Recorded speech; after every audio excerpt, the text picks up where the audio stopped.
They've been around since the beginning. But what do we really know about them?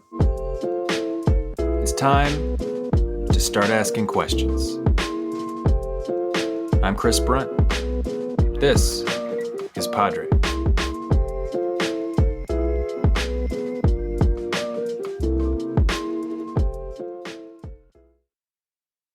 What does that mean? What does what mean?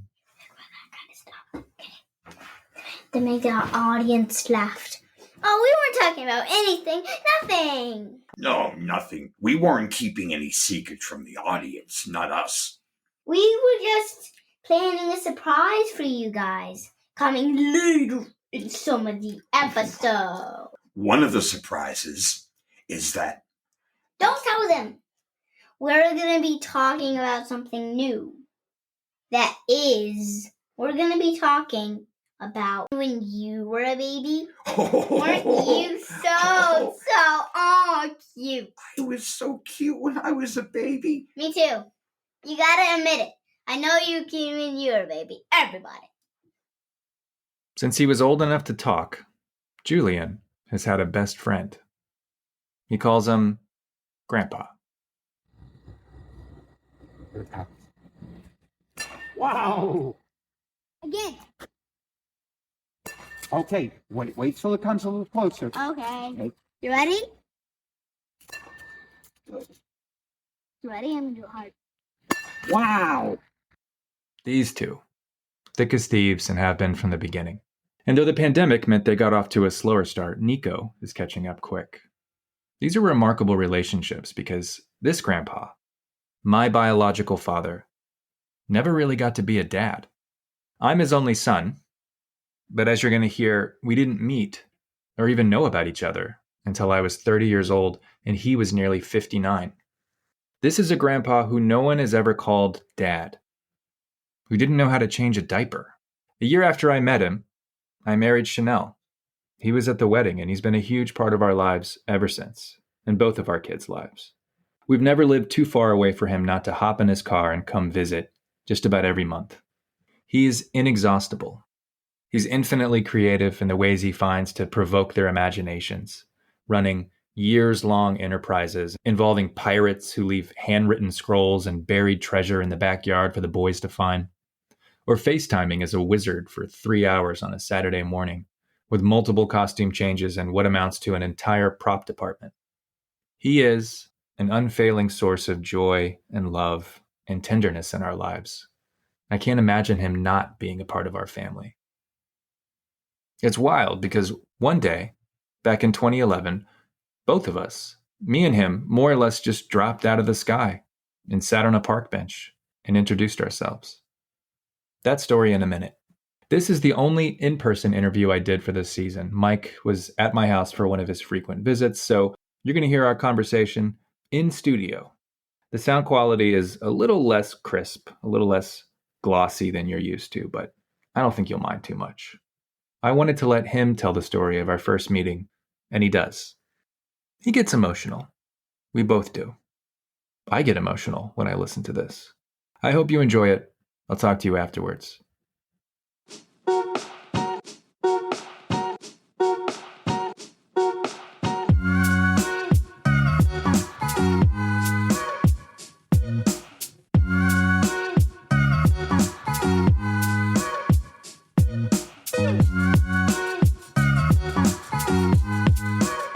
So let me see if I can set it up. It's 2011. You've been sober over a decade. Yeah. You're living in Houston. You're teaching. You're taking care of your folks who are getting older. You have not had any children. And you're single. And one day, what happened? Well, I suspected I had a child with a woman in Huntsville who was gay.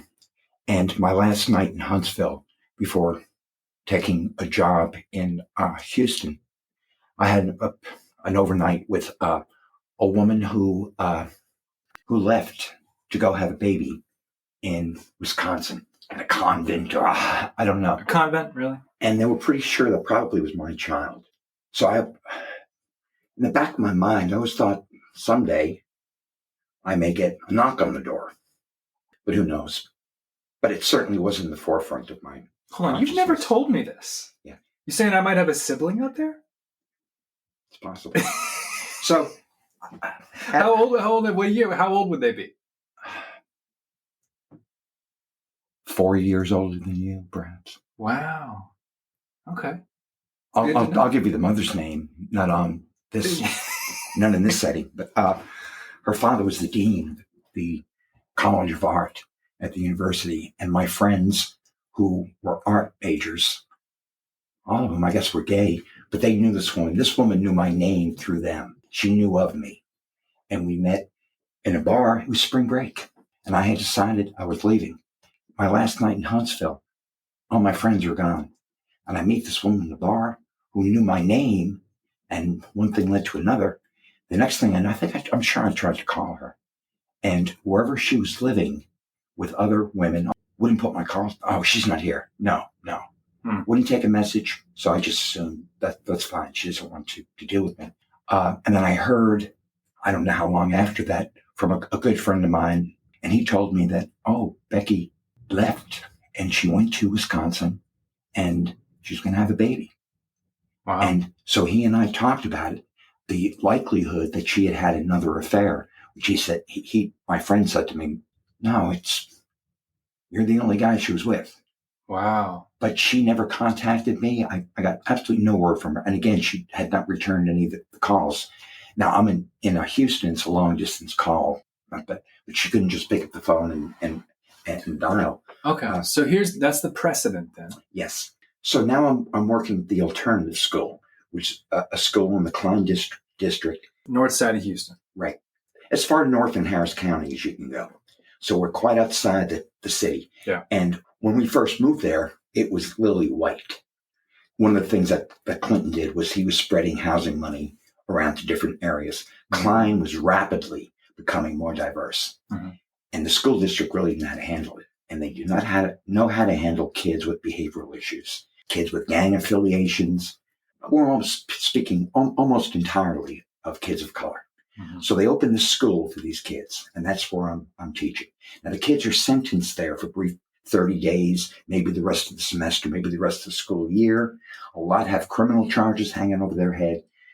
It's an environment that was extremely required my full attention from the moment I walked in to the moment I left there. Yeah. And I joined a gym across the street, and I would leave.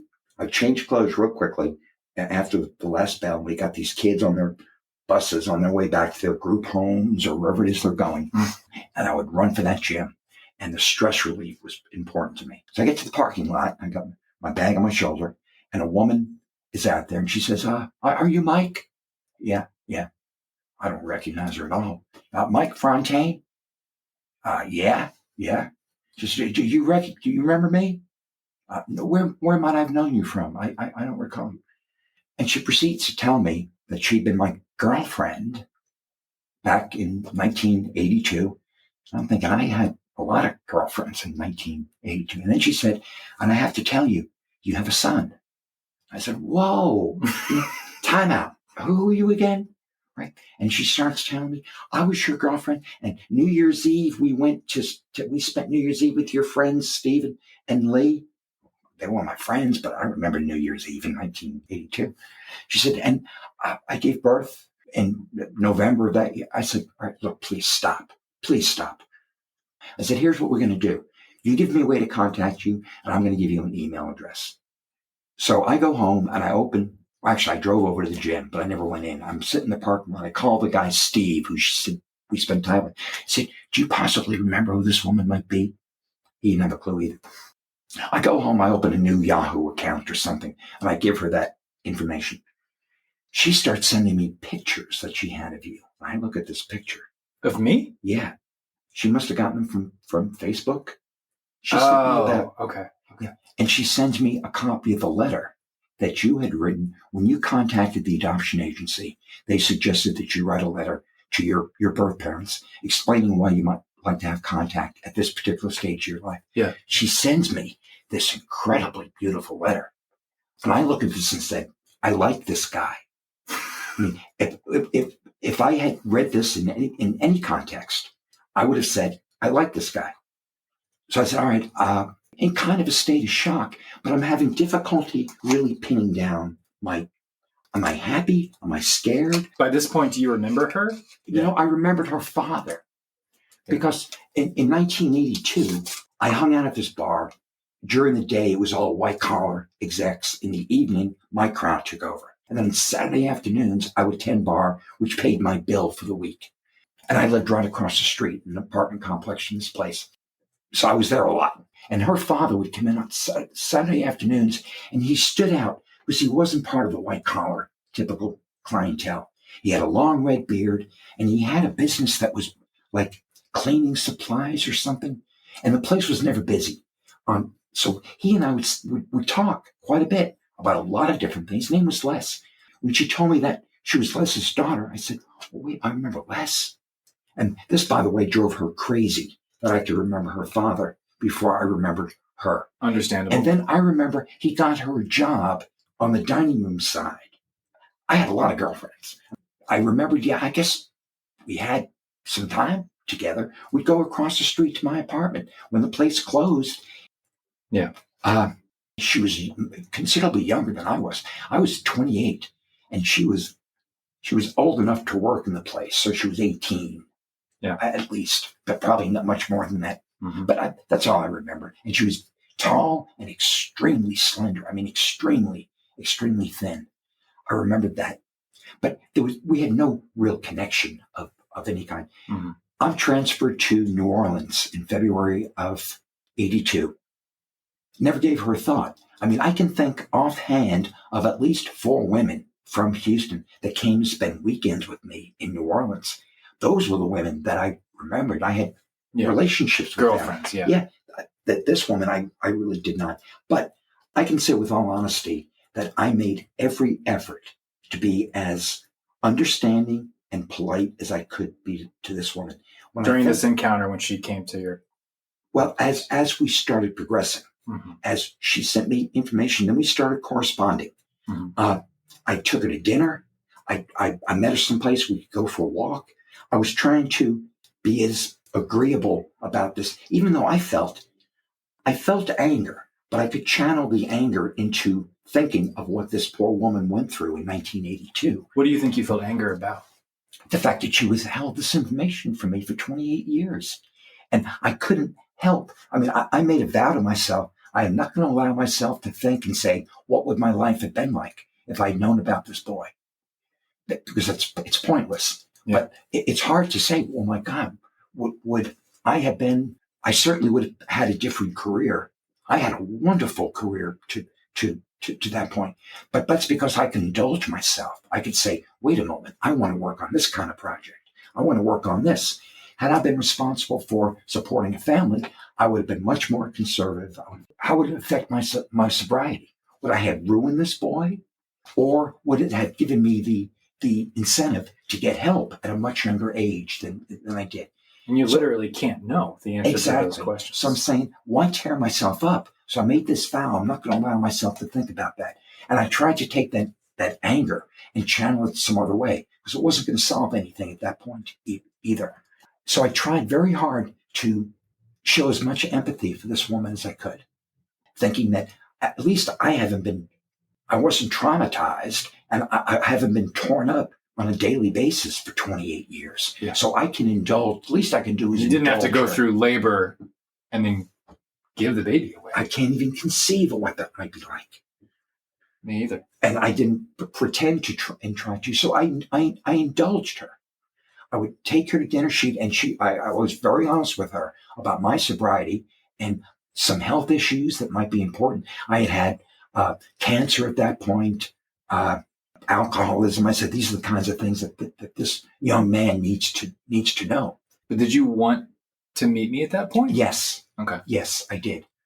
If it had just been her bringing me that news, I'm not sure. But once I read that letter you had provided, I said, I want to meet this guy. So I sent a message to you. I remember typing it out, just saying, I've got this news. And I forget how I phrased it, but I said, I would like to take a DNA test. Yeah. Yeah. That's it. It was very short. It was very brief. It was very friendly, but sort of to the point, right? Like, let's take this test and go from there.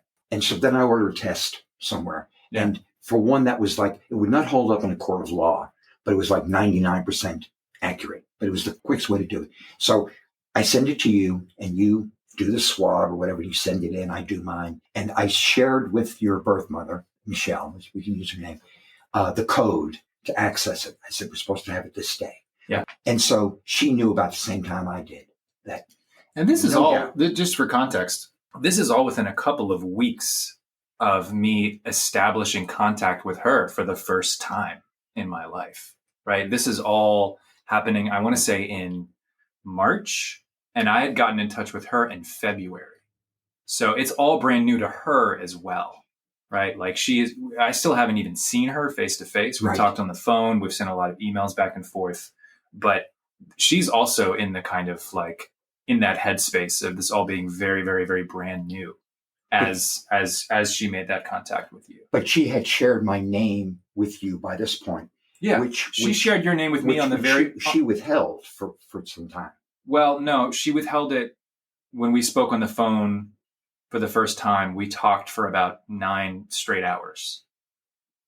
So she withheld it during that phone call until about the 8th hour. But it wasn't as if she kept it from me for like days or weeks or anything. It was just a very dramatic conversational tactic to tell me, like, I'm going to tell you who your father is tonight, but I can't tell you yet until I tell you all these other stories. So it really kind of built up this sort of legend in my mind during that phone call. It was a marathon call. And she had a captive audience. Oh yeah. I mean, I smoked 2 packs of cigarettes during that phone call out my apartment window as I kind of got her life story and I gave her my life story. And she kept kind of like prepping for this big reveal such that by the end of it, I was convinced you were like a famous person. Like she was going to be like, you know, I was like, fuck, is it Reagan? I feel like it was bad news, you know, like that there would be a reason for me to be shocked and dismayed at the identity of my father. But when she finally kind of revealed it, I was like, I don't get it. Like, what's the big deal? He's nobody. Well, no, it's just like this guy. She, you know, what she was like. Well, he's this guy, and here's where he's from, and here's what he does, and I think he's, you know, living here now. And she kind of Googled you a bit and kind of gotten a read on you. And I was like, well, what was the problem? What was the big deal? But finally, it became clear the big deal was that you didn't know I existed. That's what she didn't want to reveal. I thought it was about your identity, but it was really just about the fact that you didn't know that she had gotten pregnant. Why, Chris, do you think the fact that she had never told me, was she ashamed of that? I don't know if that, I don't want to speculate as to her interior truth. I think that that's what she was afraid of revealing. I do think, I did get the sense that she was afraid that I would be angry with her for having done that. But I wasn't. I immediately was like, okay, yeah, you didn't tell him. I get it. I get why you wouldn't do that. I wasn't sitting in judgment of her in any respect. And she was very defensive and ready for me to judge her in all manner of ways. But I wasn't coming at it from that angle at all. It was purely a kind of process of like following curiosity for me. I was just curious about who these two people are or were. Right. And I wasn't looking for anything in particular. I wasn't expecting anything in particular or needing anything in particular. I just wanted some knowledge, you know. But of course, it's very, very different for her. It was so emotional for her and so bound up with this very, very, very long, complicated story of her life, right? She never had another child after that. And I don't think she ever fully resolved what happened and came to a place where she could move forward. So even though she was incredibly forthcoming and sort of spilling over with, you know, ready to tell me her life story and the story of her family and the story of you and her, which of course hers is a bit different than your version. Pretty clearly, like in that 9-hour phone call, I got the sense that like, there's some things here that never got put to bed in a healthy way. So it still sounded very tormented by a lot of it. how she convinced herself that she was my girlfriend puzzled me. Well, she was so much. young, Mike. I mean, she was a teenager. She was 18, 19 years old.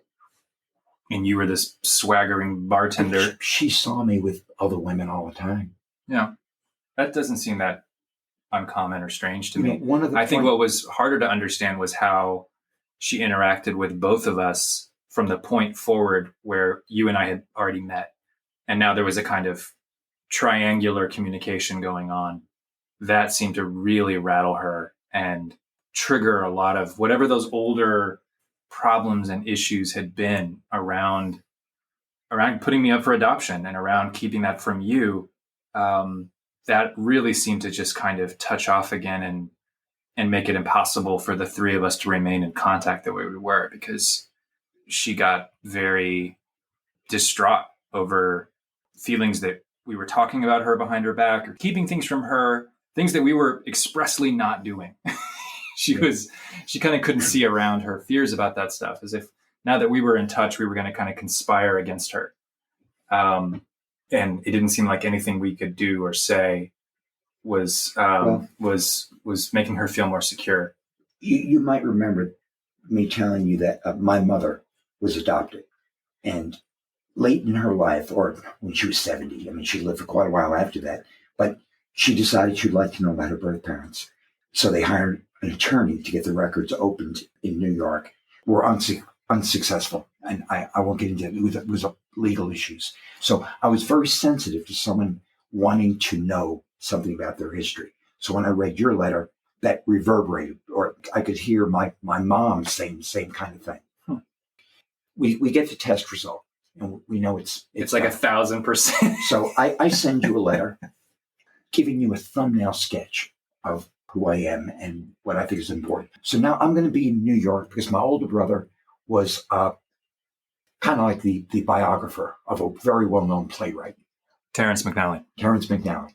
And Ray was up there for a premiere of Catch Me If You Can. It was also made into a movie. The Broadway show. Yeah. Right. And when Ray was in Manhattan, he would stay at McNally's place.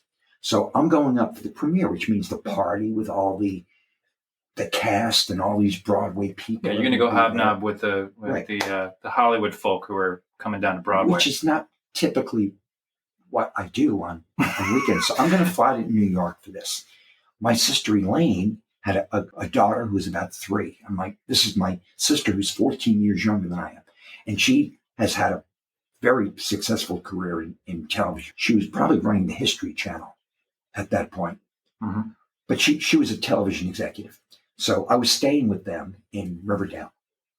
We make arrangements. I'm going to be in town. You're at Syracuse, of course, but you're going to be spending that weekend in Manhattan. I think you said that the class about to finish was brought to Manhattan, maybe to meet agents or yeah, they took us on a kind of like one of those expensive safaris that you were on in Nepal, but for the publishing industry, where they kind of like, it felt like we were sort of put into a vehicle and sort of we waved at the publishing industry as they drove us past. That's where the New Yorker is. Yeah. There's the Condé Nast building. You'll never go inside, but there it is. You know, they took us inside those places and kind of led us through. But yeah, it was like everyone hold on to the rope and wave at the powerful editors and agents. But it's a coincidence that we're both going to be in Manhattan. Yeah, I was in New York all the time at that point because I was living up here in Syracuse, but that was the reason I was in there that weekend, was for that trip. Well, I flew in on Friday. You and I are going to be meeting on Sunday morning. We haven't even talked on the phone yet. We just had these very kind of...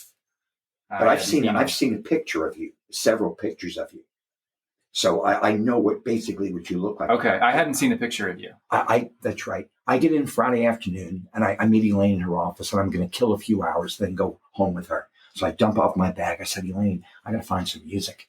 Because on the wall of your Facebook page was Townes Van Zandt. I've been a fan of his for years. When I meet Chris for the first time, I just want to have something in my hand. Right? So the music store's not easy to find, even in 2011. Yeah. So she gets me on the subway, and I go down there, and I find a music store, and I buy Steve Earle doing covers of Townes Van Zandt. So I said, I like this. All right. So now Sunday morning comes around, and I go down with Elaine drives me into Manhattan with Bella, her 3-year-old, And I think we went to the Museum of Natural History. Yeah, and that's where we met. I'm checking the watch, and I'm saying, all right, Joe. It's time for me to meet Chris. I gotta go meet my kid. Yeah. I'll be right back. So I'm waiting in the designated spot outside the museum, and we said you come out of the subway, and somebody comes walking along Sunday morning. The streets weren't that crowded. That's Chris. You walk straight to me. Let's start our lives. Yeah. And we walk across the street to Central Park. It was cool and rainy, as I recall. April day, yeah. We find a park bench to sit on, and I give you this, and you open it, and you smile, and you say, I went to somewhere to hear him record this live last year. Yeah, Woodstock. Yeah. So Yeah, it was a concert. Yeah, I saw him do it at like sort of a concert hall setting where we were like sitting in actual seats, and it was very somber, and he was sort of paying tribute to his. Any apprehension I felt is gone. Yeah, we like the same music. He likes my present. Good. What's next? All right. So we sat there for an hour and a half. Pretty soon into the conversation, I'm sitting there smoking. You're smoking. I said, there's some information you got to have. And I said, I've had cancer, and I'll give you those records. You may be interested in much later in life. It's a late developing cancer. I said, also, I got to talk to you about sobriety issues. And you said to me, Michelle might have mentioned something about cocaine. I said, well, and you pull out a 1-year chip and show it to me. You hold it in your hand. And I just said, wow, good. He's 28. Yeah, so we're caught up. Yeah, we don't have to. I said, I think I got 10 years in now or something like that. Yeah. Move on. We move on to something else. Politics. Probably. Oh, yeah. You tell me that you're in Austin. You're working, Rosemary, the woman who's a DA. Yeah. Who wound up getting a DWI. I thought she was going to be a star. She was on the path to maybe one day running for governor until she got, not just that she got the DWI, it's that she was the sitting DA of Travis County. She gets out of the car during the DUI and does the whole, do you know who I am? Yeah, right. Y'all sons of bitches. I mean, just torched her career. And this was back when you could still do that in one night, right? Just torched her career in one night on camera, talking shit to the arresting officers. They put her in the tank, and she's just like waving her fist at the camera. It just went down in complete flames. But it wasn't her, though. The connection was that in working for her, I had gotten to know Glenn Maxey a little bit. Right. And that had been relatively recently. I'd been around some campaigns in Austin, and he turned out to be a good friend of yours. Glenn had been my landlord, a friend, and his parents had bought him a trailer to save rent when he was in college, painted as an American flag. And Glenn got tired of living in it, so I moved in to him. So I was actually paying the rent. He was a couple of years ahead of me, but we were very close in the student mobilization organization. Yeah. He had moved to Austin. At this point, he was like the doyen of Austin politics. That's why I knew him. He wouldn't know me well. He's just, everyone knew Glenn Maxey. Yeah. If you worked around Austin politics, he was the kind of godfather figure. Yeah. He served 7 terms in the legislature in the East Austin district, which became gradually more Hispanic as time went by. And he gave up the seat, saying the seat should be Hispanic. I got to make one point here that it's a vivid memory of my day. Yeah, I'll meet you in Central Park this weekend, Chris. Oh, let's go have lunch with my television executive sister. Oh, would you come with me, please? We're going to go meet my brother. He's at Terrence McNally's house. Literally, that's what it was like. Let's go sit there. It was great. Yeah. And then we left there, and there was a playground, and you pushed Bella on the swing. We were over there continuing the conversation, and you're just so great with Bella. And then we had to leave, and you had a train to catch back to Syracuse. Yeah. And I get on the plane the next day, and I'm thinking, holy shit, I got a problem now. This boy thinks that I weekend in New York with television execs and hang out with Terrence McNally. You do. What do I do next? You do. You just keep being you. What do I do for a follow-up? This is going to be great. All right. And I got to tell you how I got over that. And that's the last thing I got to say. I get home, and we continue our dialogue, and things are not going well between me and Michelle. And eventually I had to ask her to please not contact me any longer. But in the interim, you sent me 40 pages of poetry, which I think was your thesis. God, I sent you 40 pages of poetry. Yeah. I'm sorry. Yeah, which I read avidly. And there was one poem, and I can't believe I can't recall the name, Chris, but it taught you writing about being in Galveston. You're wondering if one of these guys could be your father. A guy in Galveston, a Cajun, missing a finger, right? A waiter in New York, an Italian. Yeah. And I'm thinking, The Bronx. wow, he's been wondering about this for a lot of fucking years. Yeah. That poem really, I feel bad, man. I can't recall. No, forget about it. I don't remember the name of it either. Meeting you was such a delight. That's the only word for it. It was just a delight. We had no pressure, Chris. Yeah. Right. It was just as far. But as everything was a concerned, nice surprise. Yeah, but you drop into my life, and I'm thinking, man, I have a son. I was 28. 28. He looks like me. Yeah. He's a great guy. He's fun. He's smart. I've never had to take away his car keys. I never had to bail him out of jail. If he had been my kid, if I had raised this boy, there would have been a lot of that. Just a year or two before, you might have had to bail me out of jail. That was good timing. That's the other part. It was good. It certainly was good timing for me. I don't know about you necessarily. Can you imagine what it's like to have a full-formed human being drop into your life? No, and I can't say I want to ever have that experience, but if you do, if it's half as good as mine, you'll find it very rewarding. Yeah, Chris, the effect it had on me was this. My parents really needed help at that time. I sold my house and moved into their house because they were losing the ability to care for it. Mom had a major stroke in the year 2000.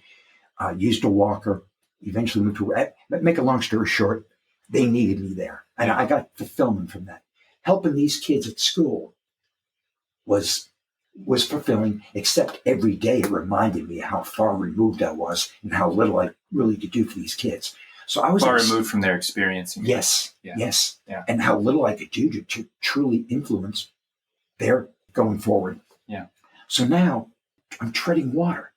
I'm trying to be responsive to other people. I'm doing nothing for myself at that time.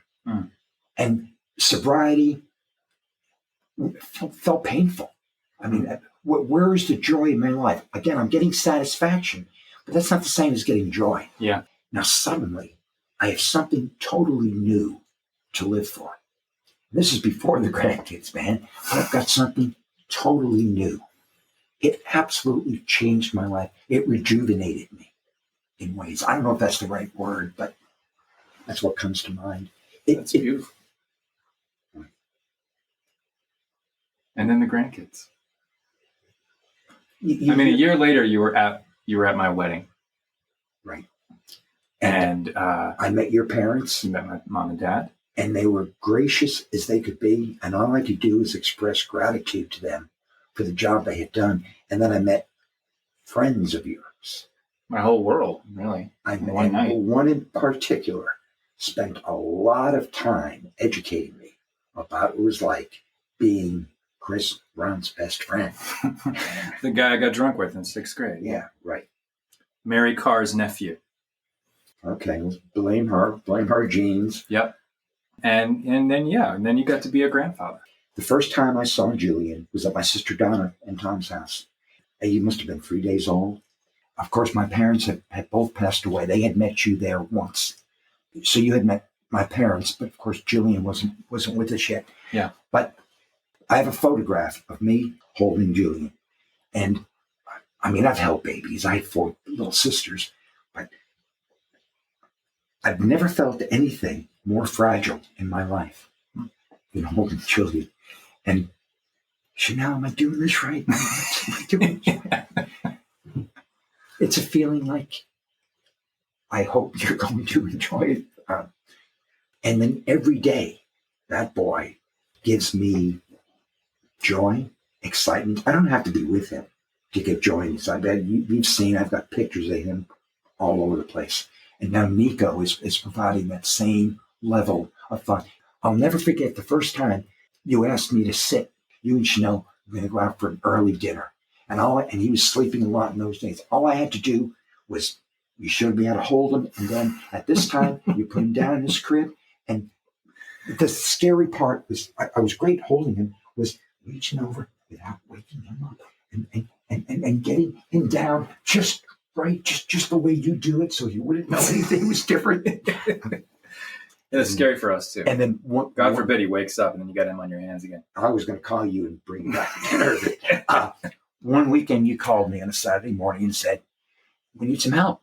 I said, "What can I do?" You and Chanel were deathly sick. Julian had been sick, and then both of you came down. The dreaded daycare viruses, yeah. So I said, I'll be right down. So I drive down. And come get our germs, Mike. You and Chanel said, "We got to stay in bed."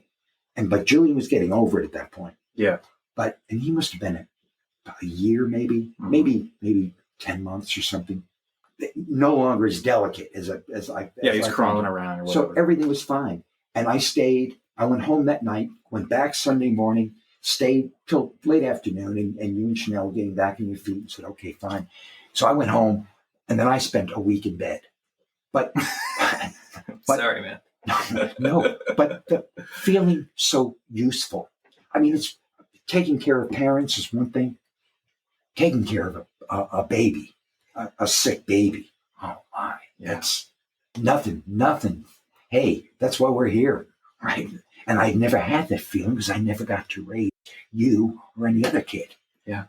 Well, I mean, from the very beginning, you were just an integral part of our family. We couldn't have done that without you. I mean, going to Mississippi the way we did for whatever it was, 8 days. For the class you were teaching, yeah. Yeah, you and Chanel were teaching, and it was spring break, and you were taking that select group of students on a view of the Civil Rights Trail, the Blues Trail, the Literature Trail. Yeah, we had like a dozen college students trekking through the Mississippi Delta for a week. Everything's so well planned. And we had Julian with us. You invited me along to care for Julian.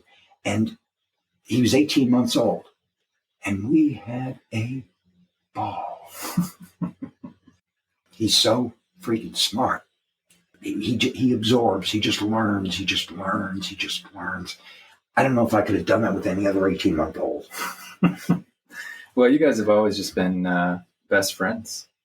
Yeah. It's been beautiful to watch. Yeah. He's creative. We can play for hours and we have no idea where the game is going. Just wherever it takes us. And there's no hesitation on his part to drive the theme.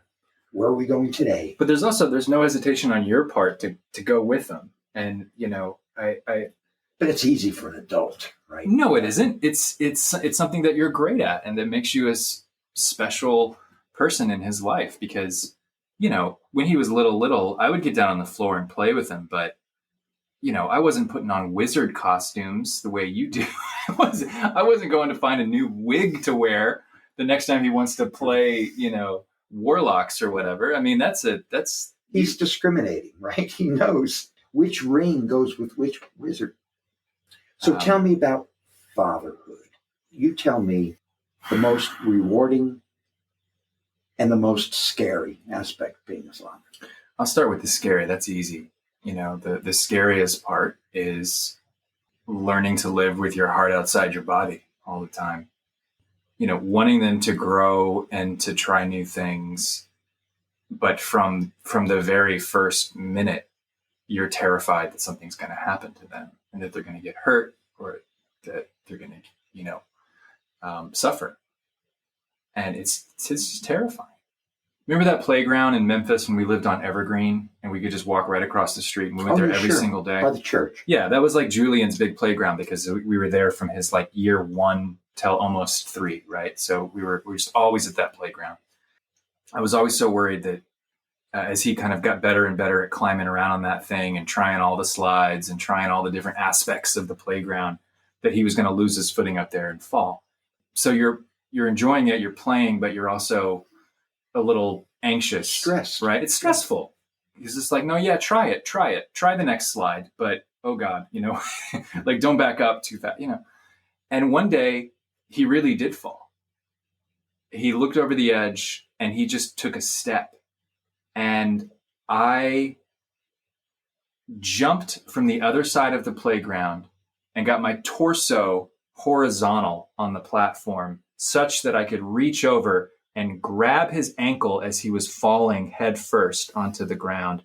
And he just dangled there in a literal cliffhanger. it was my finest hour, at least. Great catch. It just is an athlete. I've never had quicker twitch in the muscles than in that moment. But it's like, I always knew that was going to happen one day, and it finally did. And, he probably would have been all right. He probably would have been cut up. He probably would have been really frightened, but he'd have been fine.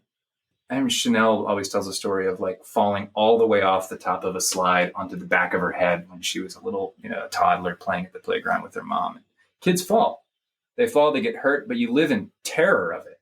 Yeah. And then you don't want the kid to be afraid of taking that step. Yeah. The next time they're in that situation. So I think, one of the most rewarding things, I don't know if it's the most, but the flip side of that is letting them go and trusting them and then seeing what they do. Buying Julian a skateboard at 6 years old was kind of an act of madness, especially given I'm so prone to worrying about him suffering some kind of terrible bodily injury. That's like just one of my hangups. So what do? I buy him a skateboard. Because the other part of me being a dad is like, I want him to have all this, all these cool experiences and, to be this sort of well-rounded person. So I buy him the skateboard, which he's been clamoring for, and we go out in it. And after the first afternoon, he's surpassed what I can do on a skateboard, right? Because I never skated. So this is just all his. And I'm watching him get better and better, faster and faster, and riskier and riskier. And now he's just zipping in between the poles, as he's kind of skating around the tennis court. Now we're going to the skate park and he's trying this ramp and then this ramp and then this ramp. You've been there with him, right? You see how quickly he escalates what he's willing to do, what he's willing to try. And that is also one of the most rewarding things, is to watch him skate away from me and fall down and get back up and figure it out on his own. And now this has become his. It's become his, because I didn't give in to my own impulses to sort of shelter him from any possible harm. Now don't get me wrong, he's in full body armor. I've made it as safe as I can, but you let him go and let him figure it out. And it's incredible what he can do. But when you told me the story, you lay with him every night after story time until he dozes off. When he told you, I think I'm ready to move on, you don't have to stay with me tonight. Yeah. The way, the choice of words, the range of emotion I felt when you told me that. Yeah. But now on this trip and this visit, he's telling me he's saving for the last night I'm here. I get to lay with him till he falls asleep. Yeah. And I mean, that's probably the truly the most rewarding thing, is just the tenderness and the sweetness you feel when you can actually express love for your kid and they receive it and they express it back. But I don't want him. I don't want him to grow up in some ways. I want to keep him. And while I'm proud of the fact that he is moving on, it's like, oh no, because I got so much out of laying with him till he fell asleep. I could ask you one more question. Since you've become a father, has it affected your relationship with your father?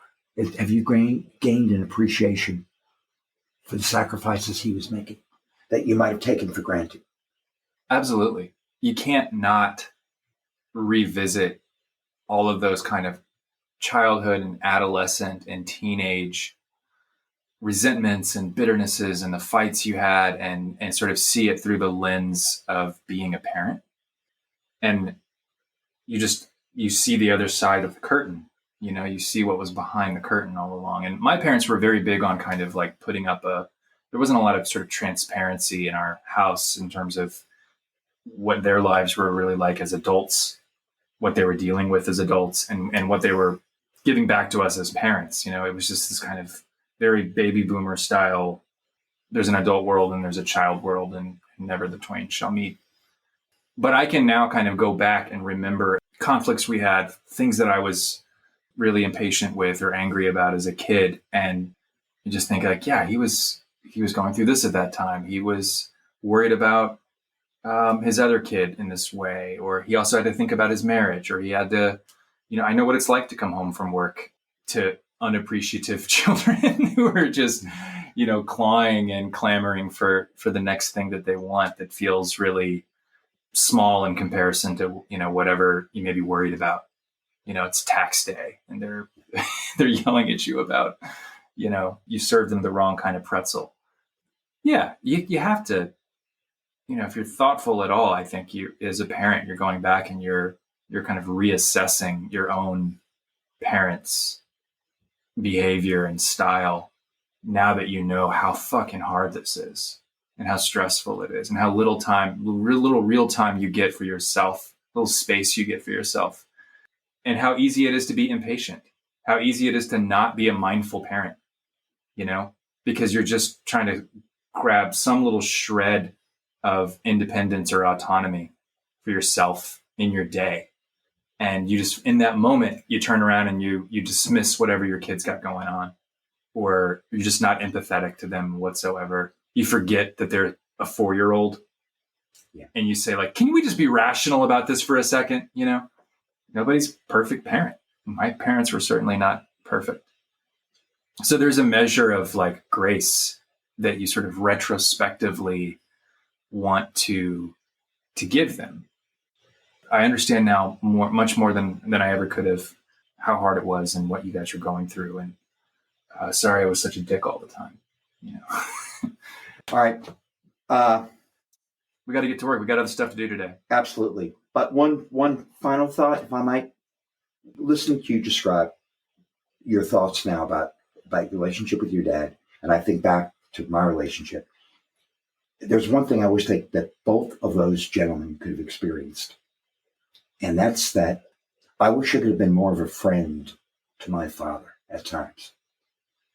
We had friendly encounters, but I wish I could have been a friend to him, especially as his friends retired and moved away and started dying and things like that.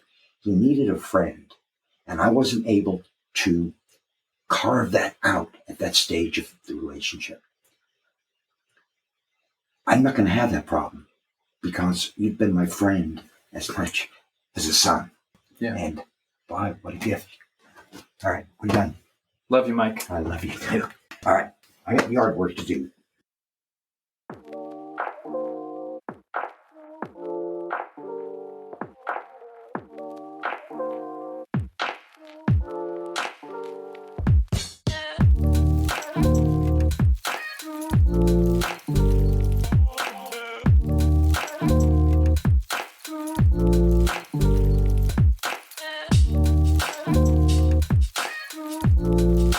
I want to read this book. You want to read that book? That's called Priest Daddy by Patricia Lockwood. It's really funny. What do you think it's about? Mainly doggies. Doggies, mainly doggies. Yeah. Or mighty pups. Or mighty pups. Yeah. Yeah, it's partly about that probably. Also daddies. Or mommy. Or mommies. Yeah, there's a mommy in it. There's a mommy and a daddy, and there's daughters. And a Julian. Now, Julian's not in the book, but there are brothers and sisters in the book. What kind of brother? Big brothers. Do you have a big brother? Yeah. Yeah. Julian's your big brother. Is Julian a good big brother? Can I go in there too? Can you go where? And here. Can you go in the book? Yeah. Well, yes. If you read it, then you're in the book. Yeah. It's like me and Julian. You and Julian? Yeah, if you read it together, then you're both in the book. It's like jumping into it. But how we jump into it? You just have to read it, and then you jump into it with your imagination. What kind of imagination? Do you ever play pretend? Do you ever pretend that you're a doggy or a firefighter or a race car driver? I am a doggy. Yeah, so you know how to pretend. That's using your imagination. Can you give me a waffle? Sure, buddy, I can get you a waffle. I will go with you. I love this show.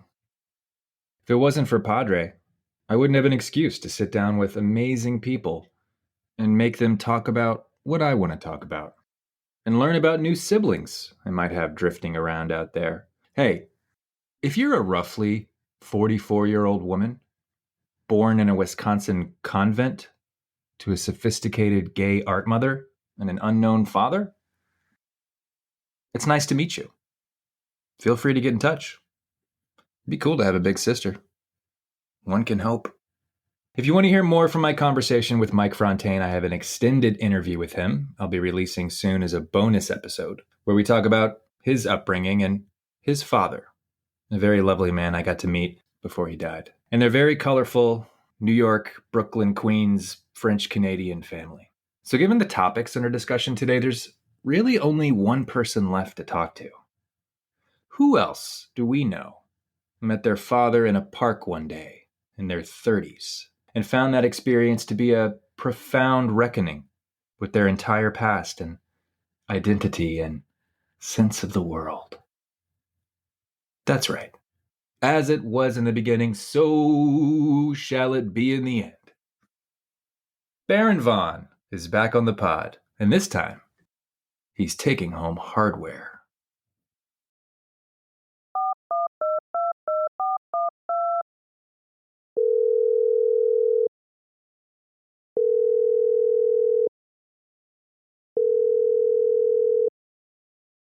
Oh, hello, Chris. If it isn't Baron Vaughn. Baron Vaughn.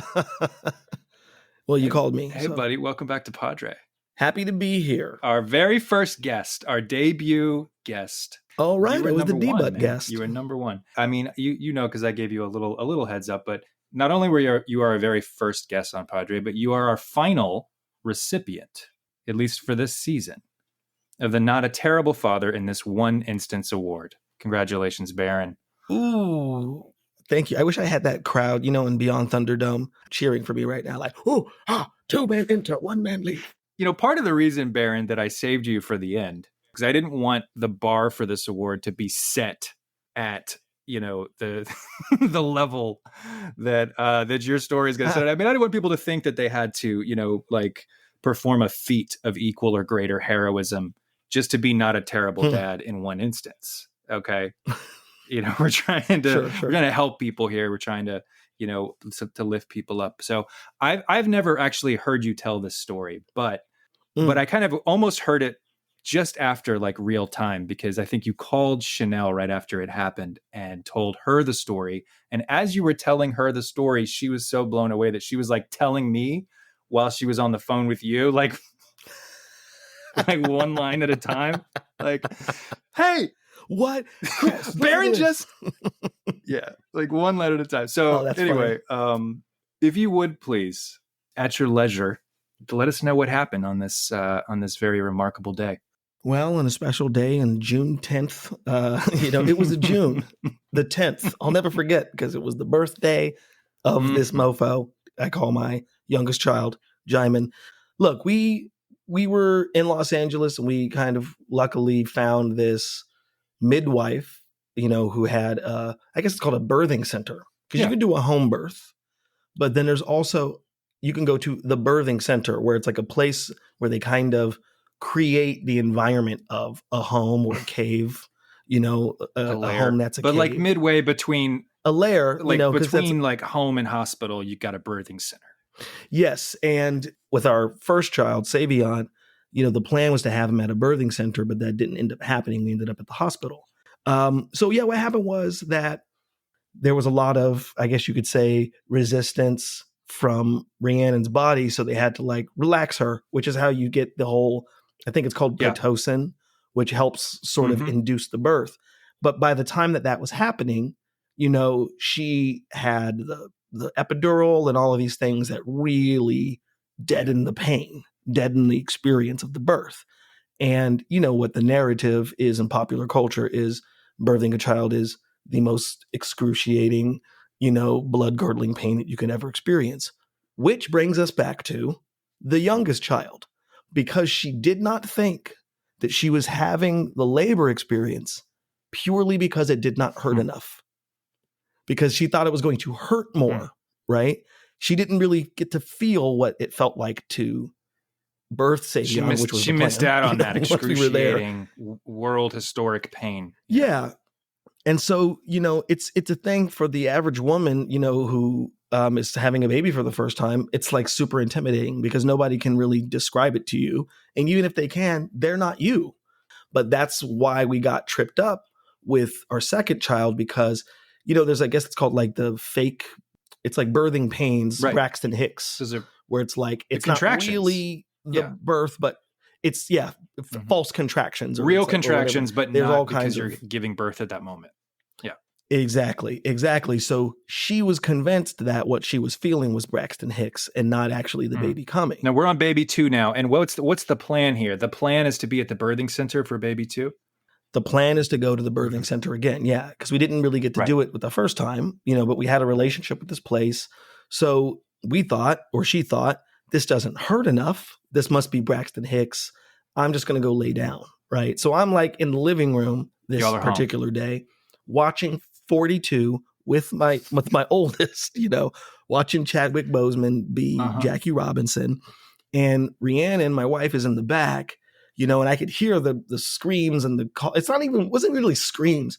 They were more like moans, yells, like primal yells, like, oh, like it sounded like a really good Sade B-side. It was like, the moon is the color soulful yells. Yeah, very soulful is the right word because it is like a soul yell. It's not like I'm in pain, but it's more like I'm Stargate. I am literally about to become a portal to a different universe, and someone's gonna come through it. And a new creature. Back. That's what that kind of yell is. About to, Exactly. A king is being born, and here he comes from the other side. I'm Stargate. Not like I hurt. Not like ow. More like I am. Ow. Yes. Ow, And I'm having a baby. Ouch. She kept going like, ow, ow.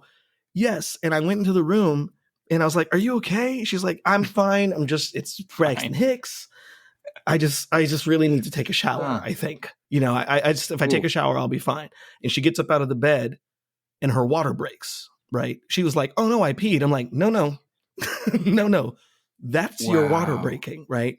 And then she was like, oh, she immediately felt like, okay, he's here. He's coming. Yeah. Okay. Good God. So the next thing I know, she's on her hands and knees, like on all fours on the bathroom floor, looking at her phone. She's on Google. What to do when you're having a baby at home? Literally, like that's what's going on. Our oldest Savion, who at the time was like just shy of 2, because they're 20 months apart. So he's just kind of like, like he doesn't know what the heck is happening. There's just a lot of actions happening. I had to like literally abandon him with 42 and be like, just find out how Jackie Robinson changed the world. I'll be right back.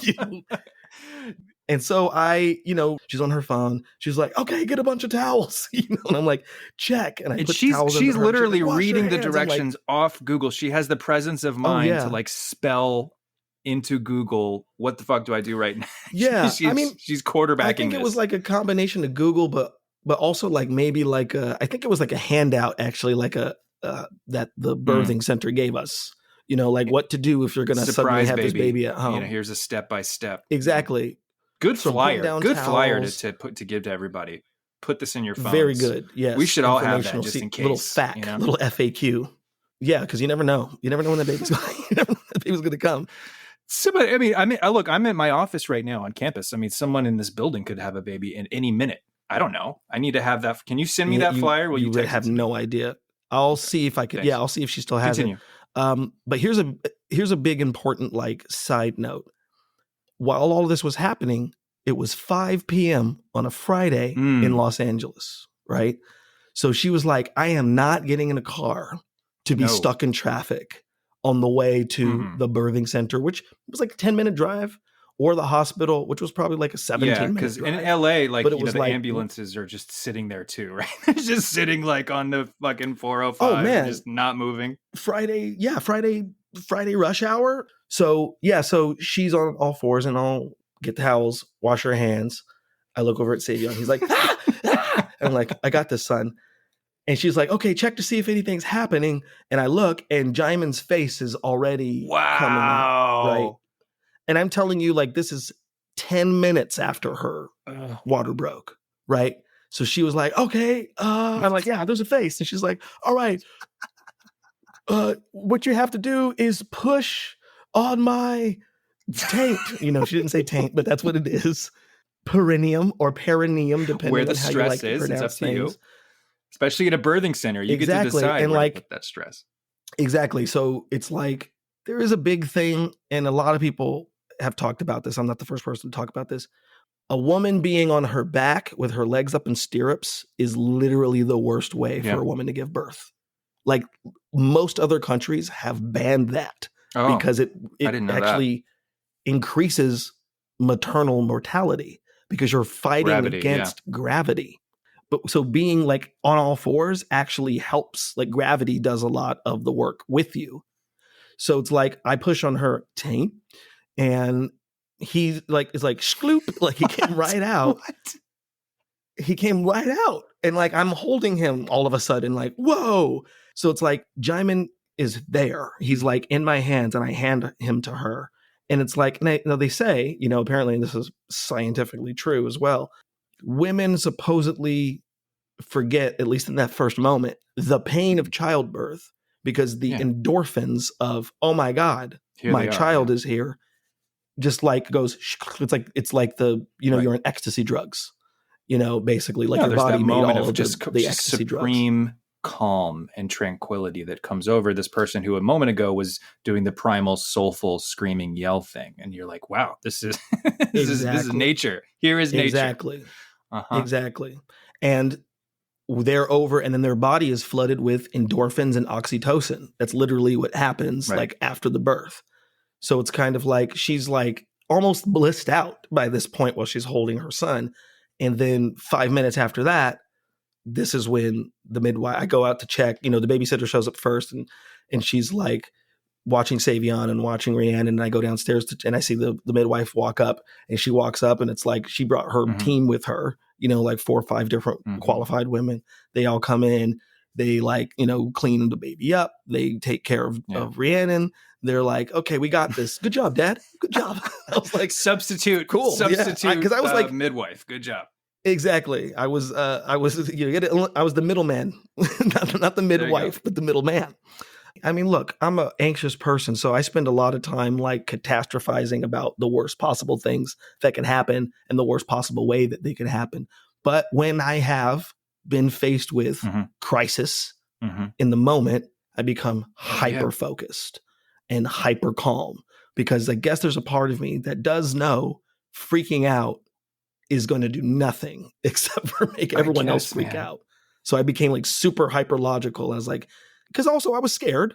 So I'm like, if I do something wrong, and if I'm freaking out, I'm more likely to do something wrong. But like I could hurt my child, I could hurt my wife, you know, in irreparable ways. So I was like, all right, just stay calm and get this baby here, and don't squeeze too hard, you know, and don't shake too much, because I don't want to drop this baby, and I don't want to, you know, drop the ball on this birth. Don't you feel like something sort of takes over in those moments? I mean, they're very few and far between, right? These are not common experiences. You know, I'm not even talking about giving birth, right, or delivering a baby, but these moments where something very serious is required of you, and it's a crisis, and you don't really think, right? You don't become self-conscious. You don't have time to be anxious. It's just like you are acting, and this preternatural calm comes over you too.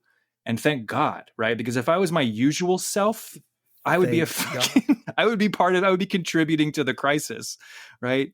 Look, the only thing I can really compare this amount of calm to, like when I've been robbed at gunpoint, a calm comes over me of like, well, this is it.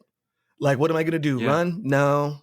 What am I going to do? You can calculate, right? It's not as if like your rational mind turns off. You can calculate, but nothing else is interfering with it, right? And it is a kind of, it's like the film score fades out, and it's that kind of real quiet.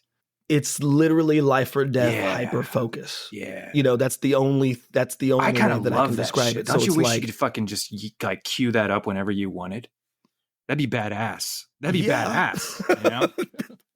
that you could just be like, you know, who knows? In a couple of, you know, with a couple of years, we'll have a pill or a chip that we can take that'd be I like was really worried when, hyperfocus. both times when Chanel went into labor, I was like, what if I fucking turn into like some kind of like anxiety ridden mess and I just make everything work? But it didn't happen. And all I had to do was kind of stand there and not get in the way. But I still felt that same kind of like calm come over me because I was so concerned about her. Right. Yes. Well, but you know, that was a big thing in a lot of these classes, you know, at the birthing center for the men, you know, or at least, you know, where it was like a male-female partnership, where it was like, look, the person not giving birth, the best thing that you can do is stay calm and attend to the person giving birth. Like the birthing, someone's got that. But that person needs to know that you're with them, you know, look them in the eyes, hold their fucking hand. You know, if they ask for water, get the damn water. Don't faint or you know, pass stuff out. like that. That would be that would not be helpful. Exactly. So I kind of had like, if you will, run the plays in my mind to a certain extent. And this was nothing. Like this was not what I wasn't expecting game day. You know what I mean? It was like I woke up like airlifted into the World Series and someone gave me a ball and they're like, all right, you're the first pitcher. I'm like, what? I was in bed. What's going on? I'm still in a robe. What's happening?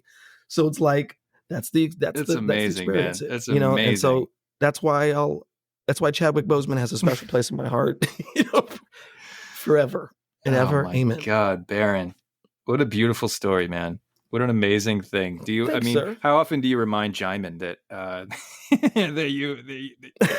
delivered you with my two hands? Trust me, when he's a teenager and he's testing me, I'll probably say like, I literally brought you into this world. Like I'll say like, because moms have that line, right? Like, I mean, Chanel just said it to Julian like 2 days ago, right? Like, you came out of my body, okay? Like, don't talk to me that way, you know?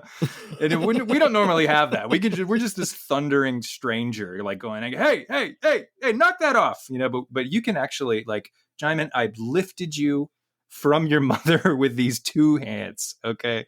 I am your father. Yeah, I was the first person, and that's. Did you guys make eye contact when he's coming? Did he wink at you like, "Hey, Pop"? No, because his eyes, you know, like baby's eyes don't develop for a while. I was just a blob.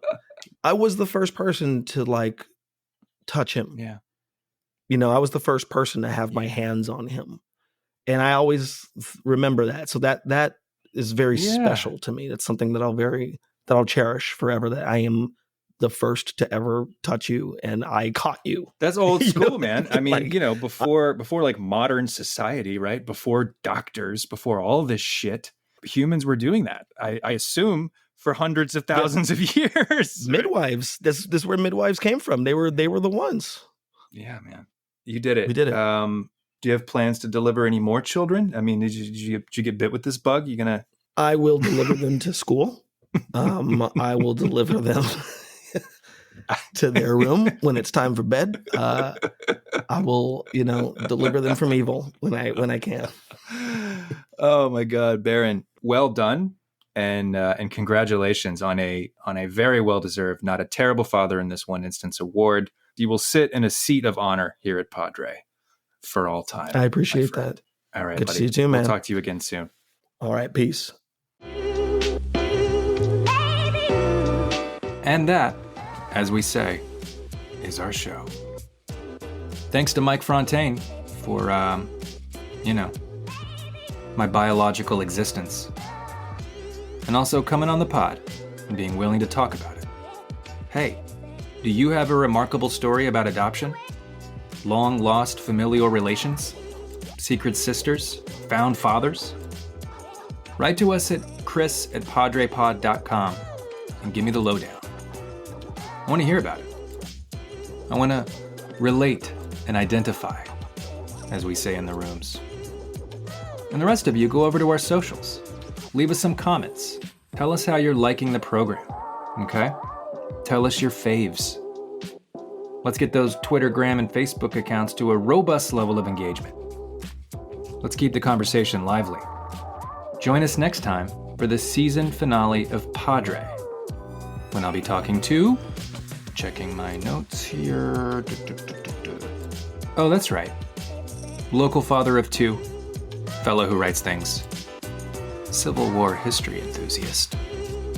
George Saunders. That's right. See you next Monday.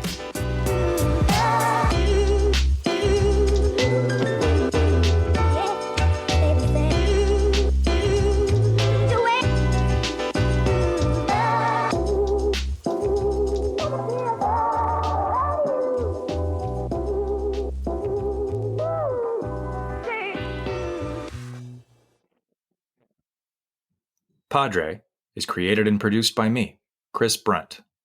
Original artwork for the show is by David Wojo. Special thanks to Brad Franco and Julian and Nico Benz Brunt.